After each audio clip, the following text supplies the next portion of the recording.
কোনো একটা ইনফ্রাস্ট্রাকচার তৈরি করতে প্রচুর খরচ হয় বন্ধুরা। সেটা আমাদের পোর্টাল, আমাদের ছোট প্রাইভেট লিমিটেড কোম্পানি থেকে শুরু করে আপনাদের মাধ্যমে একটা বড় জায়গা পর্যন্ত আমরা পৌঁছাতে চাইছি। সেখানে যেমন একটা ছোট অ্যামাউন্ট আপনাদের কাছে হয়তো অনেকের কাছে, কিন্তু আমাদের কাছে অনেক স্ট্রাগলের একটা জায়গা।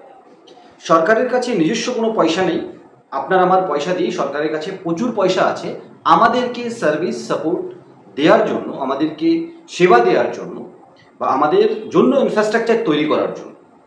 আর সেখানে কোটি কোটি টাকা কিন্তু সরকার খরচ করে। তাই কোনো একটা সার্ভিস এসেছে টেকনোলজির উপর ডিপেন্ড করে দুনিয়ার সাথে তাল মেলাতে, আর সেই সার্ভিসটা হঠাৎ করে চলে যাবে এরকম ভিডিও দেখে ভ্রমিত হবেন না। এইপিএস কোথাও যাচ্ছে না।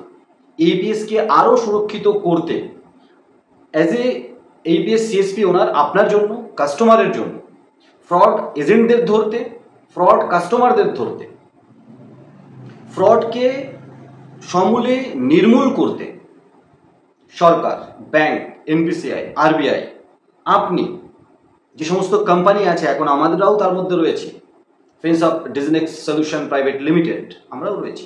আমরাও চেষ্টা করবো, কারণ আমরা যখন এজেন্ট দিচ্ছি আমাদেরও একটা দায়িত্ব চলে আসে। তো আমাদের দায়িত্ব সিকিউর এজেন্টের কাছে আইডি দেওয়া, যাতে কাস্টমারের পয়সা তুলে কাস্টমারকে দিয়ে দেয় এবং রেজিস্টার মেনটেন করে, যেটা আরবিআই এনপিসিআই রুলসেও বলছে। ব্যাংকও পিছিয়ে থাকবে না, আরবিআই এনপিসিআই বলে দিয়েছে তোমাকে এই রুলসগুলো ফলো করতে হবে। ব্যাংক তার কমপ্লায়েন্স আমাদের মাধ্যমে, এপিআই কোম্পানির মাধ্যমে ফুলফিল করিয়ে নেয়। তাই যখন যখন নিয়ম হবে বা কোনো ডেটা চাইবে আপনার কাছে, আমরা চাইবো, কারণ আমাদের কাছে এপিআই বা ব্যাংক চেয়ে বসে আছে। গত 45 দিনের এই ডিটেলসগুলো আমাদের দিন। কোনো একটা এইপিএস এর কমপ্লেন হলো, সাইবার ক্রাইম কমপ্লেন করলো, কাস্টমার মিথ্যা করে, কাস্টমারই ফ্রড, এইপিএস সিএসপি দোকানদার হিসাবে আপনার কাছে যদি রেজিস্টার না থাকে, সেই কাস্টমারের ডিটেলস, ফিঙ্গার, সাইন, ডেট সমেত অ্যাকচুয়াল রেজিস্টার, তাহলে আপনি ফেসে যাবেন। আর আপনিও যদি ফ্রড এজেন্ট হন, মানে মোবাইল সুইচ অফ, তাহলে আমরা ফেসে যাব, কারণ আমাদের তো কোম্পানি চালাতে হবে। তাহলে সেই চার্জব্যাকের পয়সাটা কিন্তু কোম্পানি বেয়ার করে। অনেক কোম্পানি এর জন্য পালিয়ে গেছে, একদম ফ্রিতে যাকে তাকে আইডি দিয়ে দিয়েছে, মাজা ভেঙে দিয়ে বেরিয়ে গেছে। তো এসব নিয়ে তো আমরা আলাদা আলাদা ভিডিও নিয়ে আসি। আজকের ভিডিও ব্যাংকের এসএমএস দেখে মনে হলো এইপিএস সম্পর্কে আপনাদের আরেকটু সন্তুষ্ট করা যেতে পারে, দোকানদার হিসাবে, কাস্টমার হিসাবে। ম্যাক্সিমাম ব্যাংক তার কাস্টমারের হাতে এইপিএস অন বা অফ কিন্তু দিয়ে দিয়েছে, মোবাইল অ্যাপ্লিকেশনের মাধ্যমে, ইন্টারনেট ব্যাংকিং এর মাধ্যমে। যদি কেউ ইউজ না করতে পারেন, তাহলে তার জন্য আপনি আশেপাশের কোনো সাইবার ক্যাফে দোকানে যান, মানে আপনার ব্যাংক আপনার ওখানে আসলে আপনি কাস্টমারকে সাহায্য করবেন তার মোবাইল ব্যাংকিং অ্যাপ্লিকেশনের মাধ্যমে। আর তাহলে কাস্টমার ব্যাংকে গিয়ে কনসেন্ট ফর্ম ফিল করে এইপিএস অন বা অফ করতে পারেন। এবার আপনি এইপিএস করছেন, আমরা এজেন্টদের যেমন বলে থাকি, আগে 50 টাকার 100 টাকার গুণিতকে ছিল, এখন 50 টাকার গুণিতকে কিন্তু আপনি টাকা তুলতে পারেন। তাছাড়া স্প্লিট ট্রানজাকশন করবেন না, 1010, 1020, 2020, 3030 এরকম স্প্লিট ট্রানজাকশন করবেন না। সেটাও কিন্তু একটা টাইমে মানা ছিল না। আর এর ভুল ব্যবহার করে এইপিএস এর অনেক ক্ষতি করেছেন অনেকে, আপনারা, আমরাও হয়। ব্যাংক থেকে এসএমএস আসবে এবং সেই এসএমএসে কি লেখা থাকবে তা আমরা আলোচনা করব, আমরা বলবো। আপনি নিজেই জেনে যাবেন আপনি কোথা থেকে টাকা তুলেছেন। যদি অন্য কেউ তুলে নেয়, আপনি দেখতে পাবেন এজেন্টকে কোথায় বসে টাকাটা তুললো।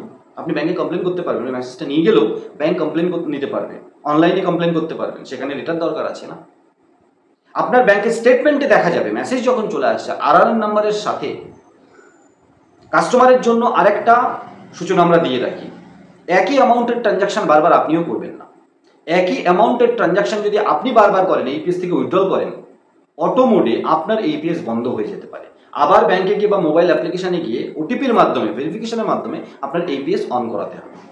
কারণ সেম অ্যামাউন্টের ট্রানজাকশন বারবার করলে সেটাকেও সাসপিসিয়াস ট্রানজাকশন মেনে নেওয়া হয়। যেমনটা ইউপিআই পেমেন্টের ক্ষেত্রে, স্ক্যাম্পের ক্ষেত্রে, অবশ্যই ই ওয়ালেট থেকে বলছি, নিজের পার্সোনাল দিয়ে তো আপনি ব্যবসা করবেন না, আপনি জানেন। বারবার একই ইউপিআই আইডিতে সেম অ্যামাউন্ট ট্রানজাকশন করবেন না, আপনার আইডি ব্লক হতে পারে, সাইবার ক্রাইমে কেস লাগতে পারে, সাসপিসিয়াস ট্রানজাকশন হিসাবে পয়সা পেন্ডিংয়ে চলে যেতে পারে।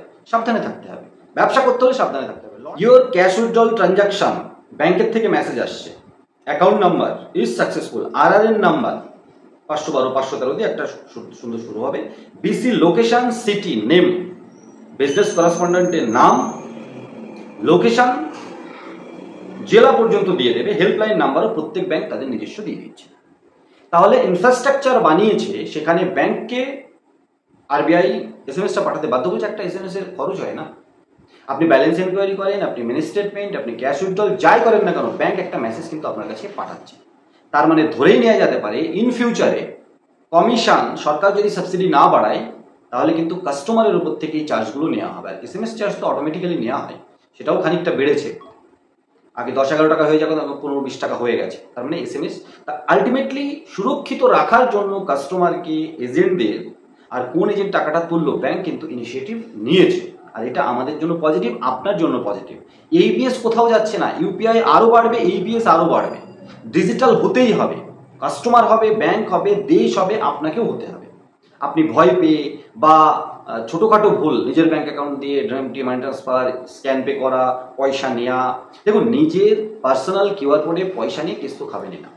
মার্চেন্ট কিউআর কোডে পয়সা নিলে তবুও খানিকটা সুরক্ষিত আপনি থাকতে পারেন। সেম মানে যে অ্যামাউন্টটা ফ্রড অ্যাক্টিভিটিসের সাথে এসছে অ্যাকাউন্ট থেকে সেটাই হোল্ড হবে।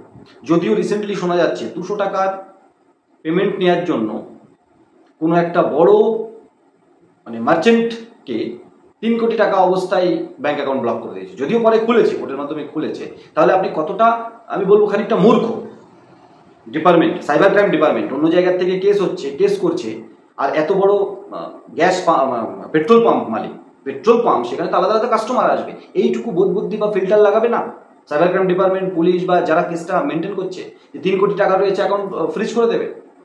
এই বোকামোগুলো সরকারকে বন্ধ করতে হবে।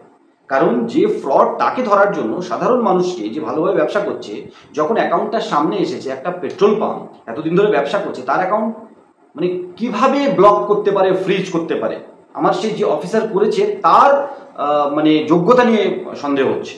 সে কিভাবে চাকরিটা পেয়েছে?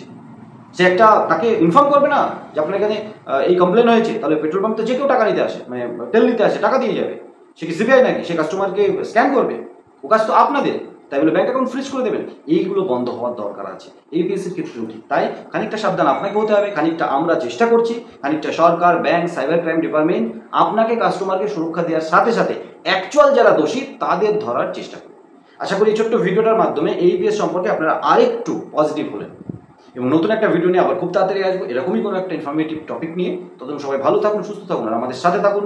কারণ IND tech zone YouTube channel সব সময় finsoft.co.in আর digiNextPay.co.in এর মাধ্যমে আপনাদের সাথে আছে।